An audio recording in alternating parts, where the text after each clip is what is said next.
Hey folks, Brewcephas here, back again. Happy 24-ounce Tuesday.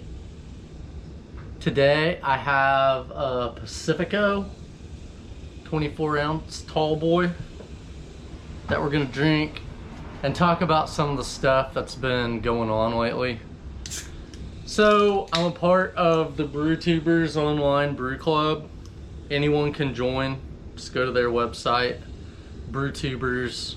And it's through the BrewTubers community that I came upon these 24-ounce Tuesdays, where essentially we just drink 24 ounces and ramble a little bit. Okay, so we'll just talk about some stuff that's been going on. Cheers, everybody.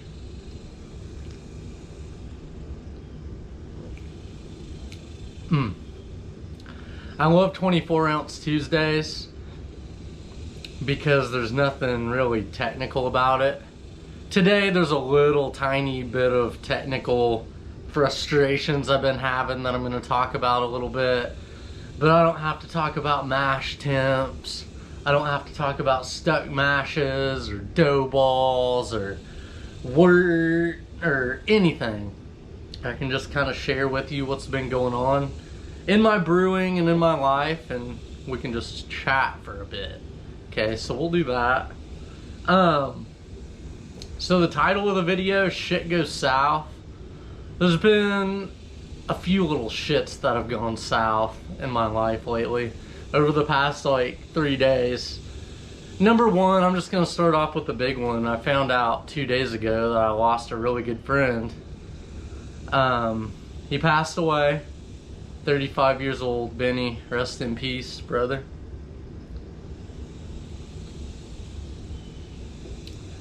And all of the other issues that I've had just really shy in comparison to that.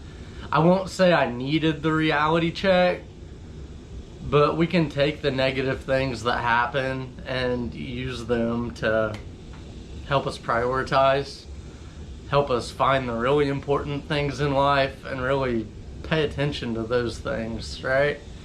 So brewing beer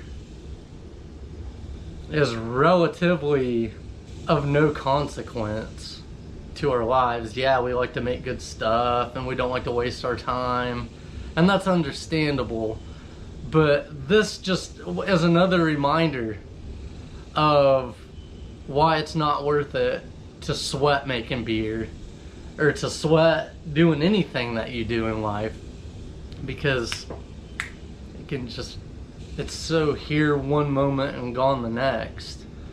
So that's why on this channel I started off, if you watch some of my earlier videos,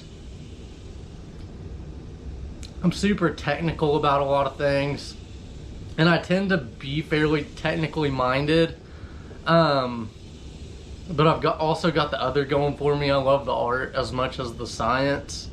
So when things get too sciencey for me, I just have to take a step back and say, it's more fun when I'm just listening to music and doing my best. And that's when I do my best work. And these 24-ounce Tuesdays will probably be my favorite things that I do on this channel, because I don't have to be anything. I don't have to talk a lot of facts and wonder if I'm right and look back and be like, well, technically, was I right? Was I not right? Just get to relax and have a beer with you guys and gals. I hope you're drinking along with me. Cheers, everybody. So the other things that have gone south.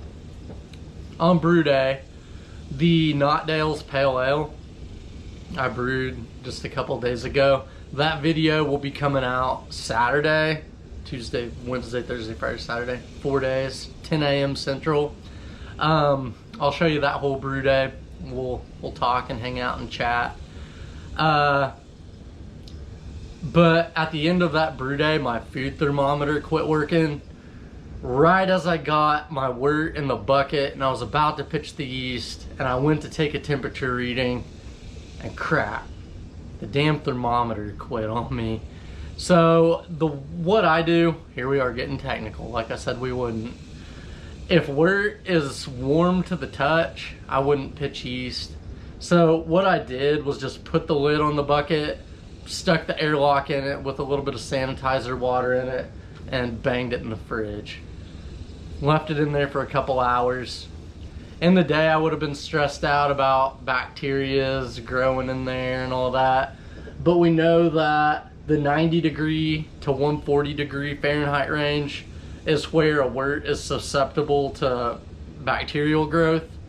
And so I got it down below 90 degrees in 15 minutes. So I wasn't too worried about that. Stuck it in the fridge. A couple hours later, came and pulled it out and pitched the yeast, and it was fine. So just rule of thumb, if your wort is somewhat cool to the touch, you can pitch your yeast most of the time. I don't know. I'm sure someone could say in the comments, well, with certain strains, yeah, maybe. Read your yeast packets and know what they say. Okay, I'll leave it at that. And then the damn Robo Brew. It's always, I think of it as the damn Robo Brew. You know, it's like the old joke where, like, your kid thinks his first name's Damn because he's always hearing, "Damn Samuel, the damn Robo Brew." That pump's always clogging up on me. It clogged up at the end of the brew day. And let's just take a walk over there real quick and I'll show you exactly what happened to it. So basically the issue was that my pump got clogged up while I was cooling the wort. And so once I was all done with the brew day, there's a hole that goes from the bottom of the system to the pump and then back through and up through there where it circulates it back into the system.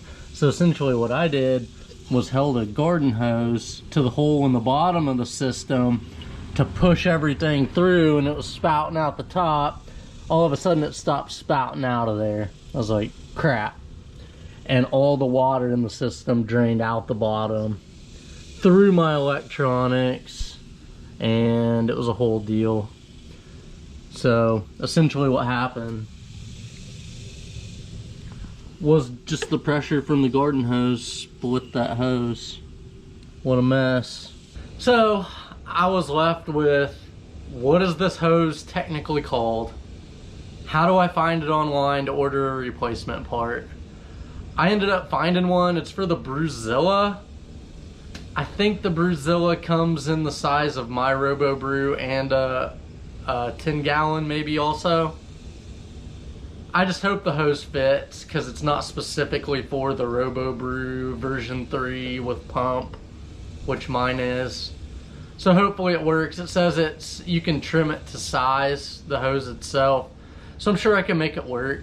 But I wanted to make sure it's something food grade and made for the system. Because if I just went out and got a piece of clear plastic hose, there's hot, boiling hot wort that circulates through there. So that hose needs to be able to withstand heat, which I guess it can't. Or maybe it can't withstand the pressure of a garden hose being stuck onto the orifice and just absolutely blasted through the pump. Maybe that's part of it. Had a guy tell me that's the easiest way to clean out a pump. I've had the bottom of that thing off so many times. I've had that pump apart 5 or 6 times cleaning it out. Then one day I tried what that guy told me. Just stuck the hose down on it and the water just shot out through it. Problem solved. Yesterday the hose broke. Or the other day the hose broke. So whatever. I'm over it. Cheers. I guess, you know, damned electronics. It's like my grandpa always said, one more thing to worry about. He didn't even have electric windows in his vehicles. You're doing this. One more thing to go wrong, you know? I mean, how long, and I've thought about this since the Robo Brew first came in the mail. It's like I can perfect my brewing on this thing, but what's the shelf life of one of these? How many batches can I do before I have to replace stuff? And I'm not a super handy guy. Like, I can take the bottom off and tinker around with it, but when it comes to like replacing electronics and stuff like that, I don't want to have to think about stuff like that. So what I'm thinking about doing is getting a 10-gallon brew kettle. Already got a propane burner, and converting this into a mash tun and just doing it the manual way. Brewing all grain the manual way. I mean, what could go wrong with one of these, right? Famous last words. I trust it more than having to plug something in and worrying about all these little gadgets. So we'll see what happens. I may mess around with some gallon batches. I do plan to come back and make a couple of 6-packs, you know, small batch beers with just some DME, do some hop samplers. That'll be fun. The purpose of a hop sampler is to just use one hop per 1-gallon batch. So I'll do 3 1-gallon batches, each utilizing a different hop. So you can really see what each individual hop brings to the table. Probably play around with that, and that'll yield 3 6-packs. And here's what you might not think about. Making up a little DME beer, just using dry malt extract, water, hops, and a little bit of US-05 yeast or whatever, it's actually gonna be a pretty good little beer, you know? It's not just an experiment. I'm gonna drink those beers and they're gonna be good, okay? So stick around for that. Maybe I'll do that, not this coming Saturday, but the next Saturday. I wanna keep my Saturday videos fairly experimental or technical, you know, home brewing related, trying something new that I haven't done, or trying something that I want to do again. Tuesdays, I'm not going to hold myself to doing one of these 24-ounce Tuesdays every week, but I'm going to try to do it as much as I can. You all know time is scarce. Time is also money. We got to prioritize our time. And for me right now, this is a priority. Being in front of you guys, drinking beers, and just talking about things. Talking through our stuff. And hopefully enjoying each other's company. Or hopefully you can enjoy my company and then I can enjoy your company in the comments. If that's how it has to work. But also there's a lot of brew tubers and I follow a lot of you guys, so I get to enjoy your company also. And that's the great thing about YouTube, is it's at our leisure. So I can go hang out with Craig on CraigTube whenever I want, but you know, at our leisure. Cheers, guys, gals.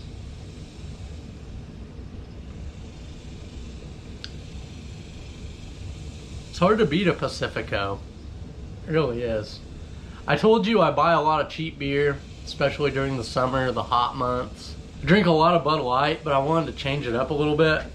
Truth be told, I went into the On-Q and I was gonna buy a Bud Heavy because that's what my friend Ben, that's what I always knew him to drink. They didn't have it.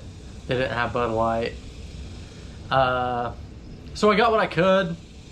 You know, I went to the river with family a couple weeks ago and my nephew had some Pacificos. So that's what we were drinking on a lot of the time. It's hard to go wrong with a Pacifico.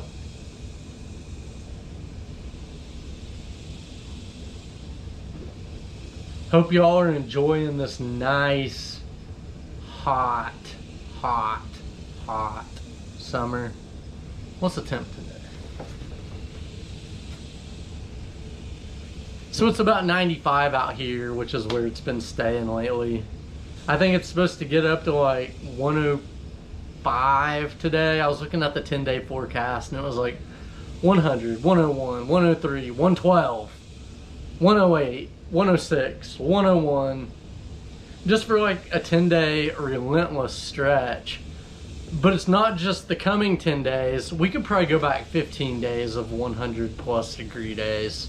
And this is Oklahoma, middle of Oklahoma. I live in Oklahoma City, but I know it's been like that all over the state. And I think in most parts of the country, we haven't really had a lot of rain, so I really haven't had to mow my grass. It's a little shaggy, it could probably use a mow, but if it's not getting out of hand, it's kind of hard to go out there with a mower in 105-degree heat. And don't get me wrong, I'm a summer guy. I was born in August. I love being out in the heat. But for some reason this summer, I just haven't had the motivation to get out there. I usually water it a lot, keep it nice and green, but that's with the help of some rainfall. We just haven't gotten any.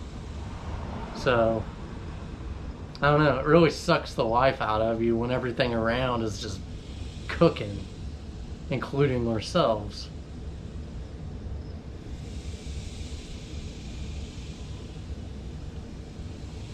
I don't know if I have any small batch brewers watching this. I'm interested in some of the things you folks are doing. The brew in a bag method. More of the stuff I can do on the stove. I looked at my oven last night and a thought occurred to me. Can I set my oven for 152 degrees and just put my small boil kettle in the oven and just mash that way? Most ovens nowadays, I found out, only go as low as 170. So I can't really do that. That would have been too easy. Way too easy. That's not gonna work out. Probably just stick to some DME beers. But I am interested in you folks who do brew a lot of the small batches, how you do that. Because there's a lot of beers I want to make that I don't necessarily want 5 gallons of. So I'm trying to weigh out my options there and see what I can do besides DME beers. Maybe I'll do some things with some liquid malt extract. Maybe I'll do some liquid malt and dry malt extract combination beers. Use some dextrose. Maybe I'll design something up in Brewcephas. See what I can come up with. Essentially like the junk drawer beer I did. You'll see it down my page. It's one of my past videos. I went into the cupboards and through my fridge and just found some old ingredients I had and made up a little 6-pack with it out here in the garage. And that was a fun day. I always like the beers I get when I just make something little and simple like that. And I usually like my 5-gallon batches too, with the exception of a couple. We all make mistakes, right? I just really want to be able to dive in a little bit more. And it's easy for me to store like 10 different batches that are in 6-packs than like 10 buckets in my house. Because then once they leave the bucket, I only have 2 kegs. One, the other's up there. The other needs cleaned out. It's had some funky stuff in it for a long time. When I lost motivation there for about 8 months, I neglected the last inch of beer in the bottom of that keg. And I'm really not looking forward to having to take that apart and cleaning it. But maybe I could turn that into a keg cleaning video. We'll see about all that. No guarantees. No guarantees there. Putting the T's in guarantees since 2022. Cheers, everybody.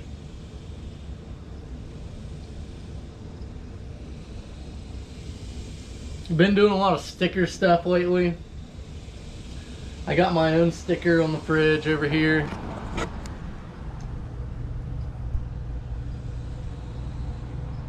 That's the new one.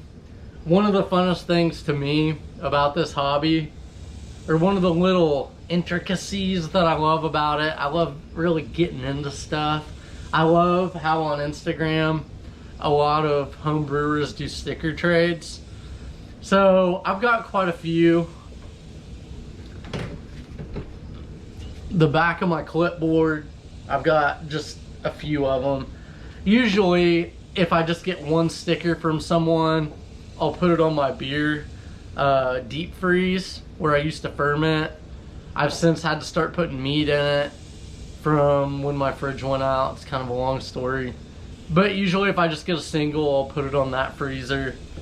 If someone sends me two different ones, or it's from like a commercial brewery, I'll put it on the back of here. And I built up a few. Beer and Life and Death. I don't know if any of you remember my old channel. Got my new sticker. Super fun. Lately I've been trading with people.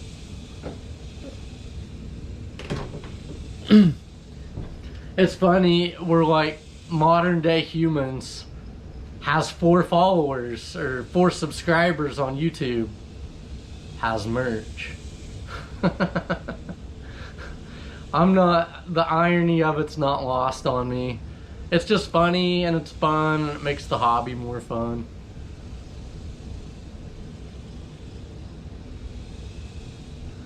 I guess I'll just end this with a little tribute. Benny boy,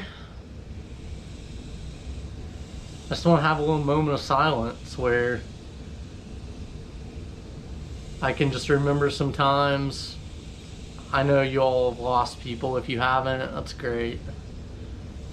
I'm sure, I mean, it happens to us all eventually.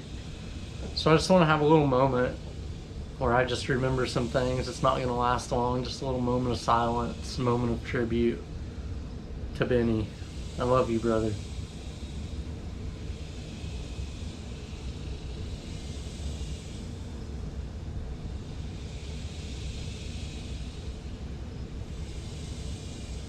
And that's sometimes really all we can do. And they're always with us, right? I was telling my wife the other day, or we were kind of talking about it. She lost her grandma.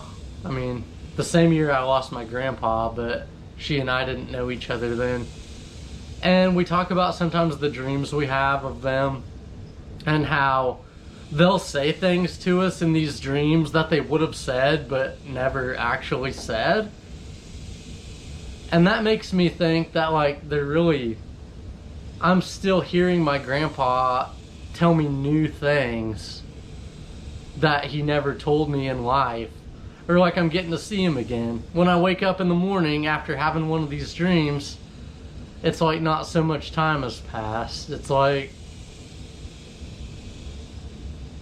he just checked in. And I just caught a little bit more. And that's beautiful to me. I love it. They never go away. It's where we keep them. I love you guys. Cheers, everybody. It's been a good 24-ounce Tuesday. Like I said, I don't know if I'll do one every Tuesday, but I'm sure gonna try. Okay? Have a good one. And I'll see you on Saturday for Brew Day. Peace.